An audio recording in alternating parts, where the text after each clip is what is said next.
Hello, and welcome to Still Waters Podcast. Today, I have my friend Vanessa who is joining me, and we're going to talk about the grief process. Vanessa and I have been friends for 100 years. She's really like my sister. We have actually, I've known her longer than I knew my sister, who was born years later. So we grew up together, and I think it was kindergarten that we met. We met in kindergarten, and I think maybe before school started. yes, it was definitely before school started. And we became sisters, and I get on her sister's nerves, and but I'm a part of that family, and there's nothing they can do about it. So today, Vanessa and I were talking about a week or so ago, and we were both talking about how we lost our parents and what it was like, and also that we know people who are going through death, and well, their parents are dying, and that grief process. And so we decided to do a podcast today to talk about the things that we learned and what we would like to share with other people as you're going through the grief process, because we both felt like so much time and energy is used on the sadness of them dying, that you really don't spend the time enjoying them while they're alive. So I'm going to let Vanessa start and share what she shared with me especially when it came to her dad and him passing away. Okay. What I really wanted to share that I was fortunate to be there with my father in the last 6 or 7 months of his life. My dad was diagnosed with mesothelioma, and it's a terminal cancer. And when he was diagnosed, they did not quite give us a time frame, but we did know that it was terminal. They did the usual, we'll set you up with the radiation or chemotherapy to minimize the tumor so that it would lessen his pain. But what I really wanted to say was it was the not the cancer so much as it was with me stopping everything and leaving my family to go there and be with him, that we decided to not focus on his death and focus on his life and the life that he had left. So there were so many times and so many nights and moments where we just talked about everything under the sun. I got to know him on a whole different level, a level that I had never known before.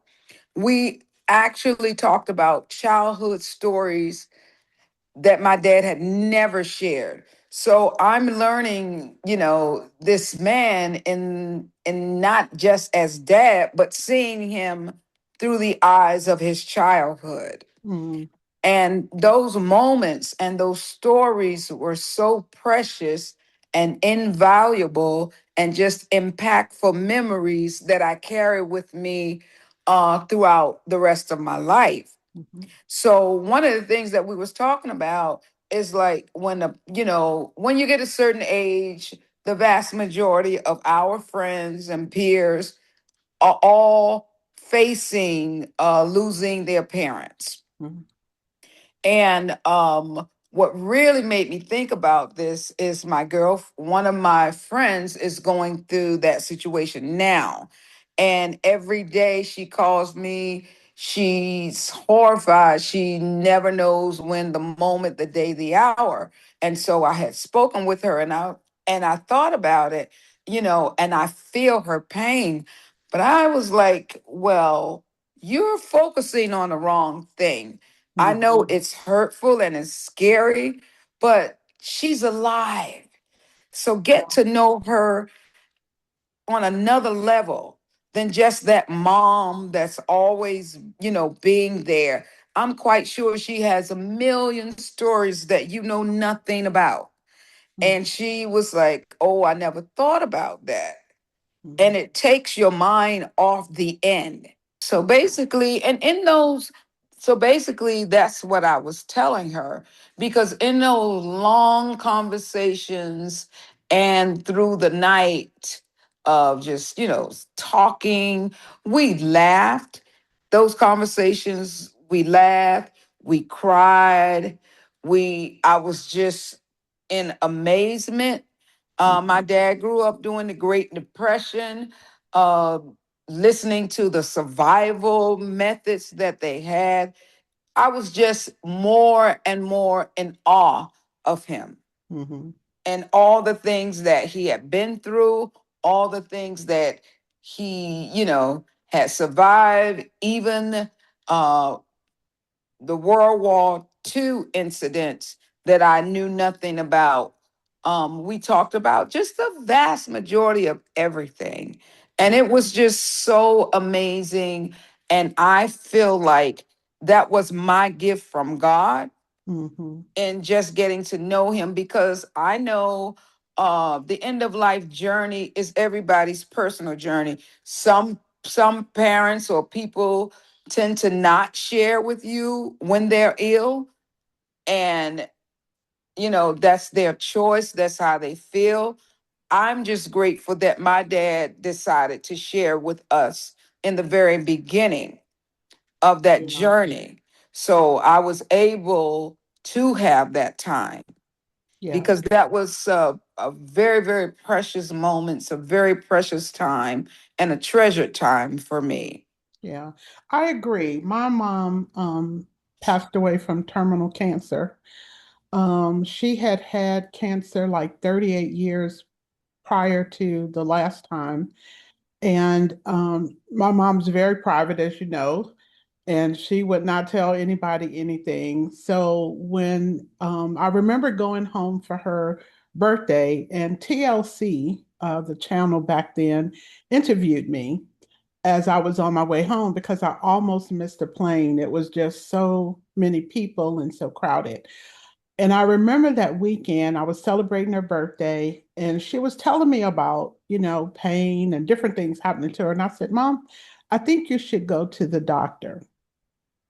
And she seemed a little nervous, but my mom was very private and funny. She knew something was already wrong and she didn't want to deal with it, but because she brought it up and she knew I wouldn't let it go, she had to deal with it. So I said, I lived in Pennsylvania at the time, and I said, I'm gonna come back and I'm gonna go with you to the doctor. That was not what she wanted to hear. So my sister and I went with her to the doctor, and she had the exam, and they told her what was going on. And it was terminal, and it was devastating for her. She watched her sister die of cancer. And even though she had been healed 38 years from breast cancer, this was a different cancer. And I don't know what it was, but she was like, I just don't want to go through this. And when she had cancer the first time, she did not do chemo or anything like that. She was fine. She had the procedure. She went through everything. She didn't have to have radiation or chemo or any of those things. So we were blessed because she knew she didn't want to share it with people, but we encouraged her, at least for the close family members and maybe friends. She did not choose to share it with friends, but only close family members. So we had an opportunity to get to know her, like you said, in a different way. Now, I didn't get all the backgrounds like what you got, which I thought was absolutely amazing, and why I really wanted you to share that because so many people don't get that opportunity. However, I did get to spend really quality time with her. So with the FMLA, um, I came home and my sister and I would take turns being with her, rotating because my mom, being such a private person as she was, it was hard to make sure her care was covered properly. Mhm, mhm, So, really, at the end of the day, just having those moments with her, just being able to love her, to be present, to share. And I also remember going through the stages of grief. And I remember at one point just feeling angry. It's like, I've been on the earth with her my entire life. What would life be like without her? And I did not want to think of that. But then I realized, why am I spending all of my time worrying about when she's gone while she's still here, just like what you said? And I was like, I'm Hmm. going to enjoy every moment. And so my sister and I made a decision that we were going to be present with her every single day and do any and everything she wanted to do. And she was fortunate. She got to live for 2 years, and we really got to know her in a different way, but also um, help her walk through death herself, through the stages and through the pain, not physical pain, but the pain of not being with us anymore. And her telling us what she wanted, us telling her how much we loved and appreciate her. So when she did pass away, there wasn't this overwhelming sense of grief and sadness because we had already gone through that process. Hmm. And of course, we missed her and loved her. And I remember the day she passed away, I remember thinking, I want the whole world to stop. I didn't Yes. want things to continue as usual. You know, people, you go to the store and people are laughing and talking and going on with life. And it's like, no, my mom just died today. I want the world to stop. So I have a moment to breathe the grief that I feel, the loss, the pain. Yep. And and that took time. And I remember the personality that I have. Sometimes I go into action, and being the oldest girl, I went straight into action. But I wish I had taken more time to grieve that moment. And I didn't grieve really until one day it was snowing, and I lived in a different city and state than my mom. And I wanted to pick up the phone and share it with her. And it hit me, she is not there.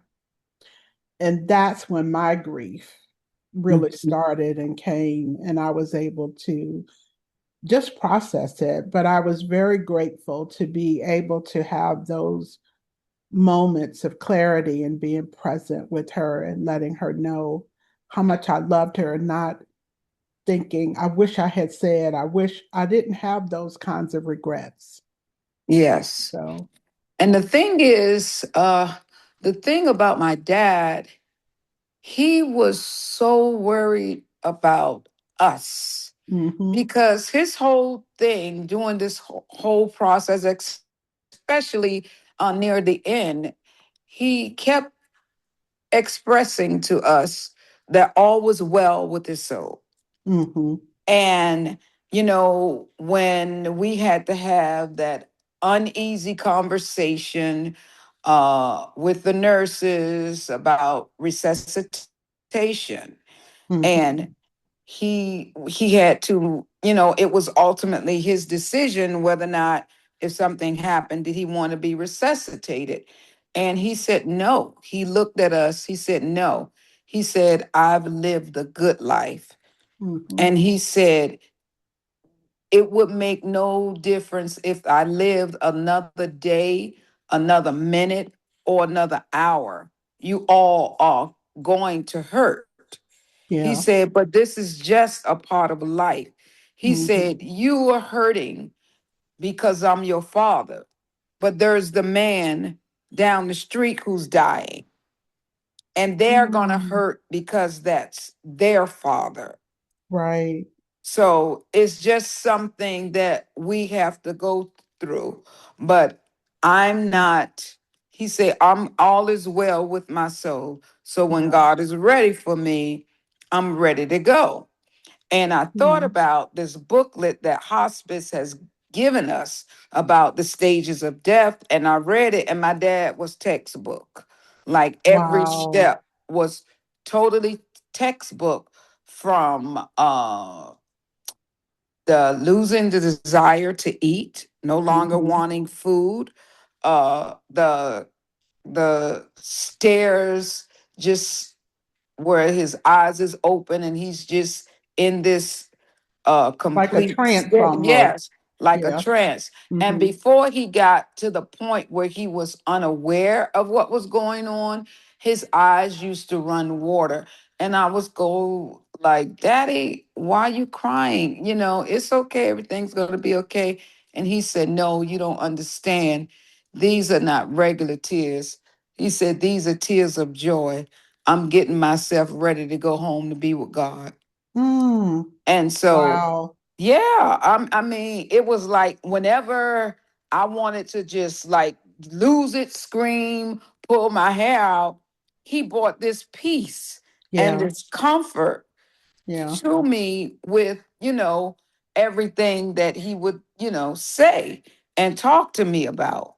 Mm-hmm. So, I mean, honestly, my dad to me was just truly an amazing man.